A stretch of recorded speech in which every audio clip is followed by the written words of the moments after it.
Diane, I want to hear about someday. It's interesting that you say that.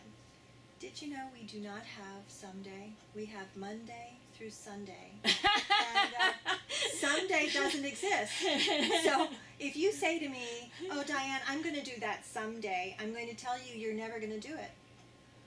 Because you haven't planned to do it. You haven't, even if you plan it, this is on my bucket list. Okay, so you have a bucket list that you will get to. Yeah. Okay, no problem. But tell me you're going to do it someday, just like later.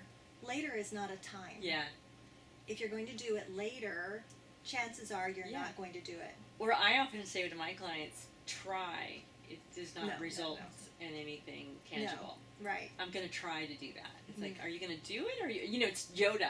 Yeah. Do or not do. There is no try. Exactly. These all fall in the same thing. Yeah. But yeah, that's a favorite of mine. Thanks. Yeah, that's great. I like that. You know what also I think some of these things have to do with is uncertainty. That's true. That I know for me working with folks with anxiety, that they get caught on what if. I call it the what if disease. Sure. I'm not the first person that called it that. There's a lot of anxiety experts, that have been around that have called it the what if disease. What if I need that tool someday? I better keep it somewhere. What if I run out of one box of Kleenex next to the bed, so I better have a backup? Yes.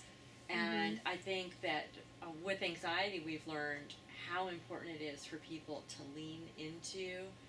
If the what if happens, you can handle it, and that you've got to be comfortable with whatever comes your way, and you may not have prepared for it or have all the items you need for it, and it's an exercise in resilience to be able to say, okay, when that comes up, I'll figure out another method at the time, versus I've got to plan for everything and have everything I need for everything. Prepare for it, right?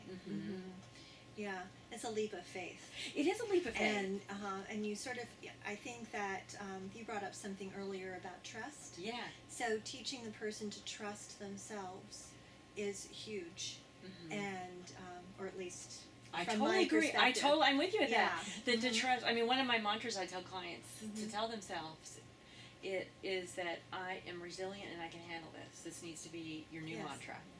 So if I don't have this, I'm resilient and I can handle that. Or if, whatever their what if is, or their someday that they, that they're resilient and they'll be able to handle that. Definitely. And the sooner that they learn that they're resilient and they can handle that, the quicker the anxiety goes away. Yes, absolutely.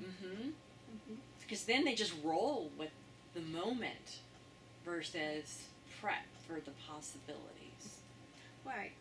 Yes, exactly. That's always living in the future. Yeah. That's always looking to, how can I fix things so that if something should happen in the future, I'll be okay. Yeah. But we have to live now. Yes. So it all comes back to there is no someday. There is no someday. I'm going to use that one. Thanks. You're welcome.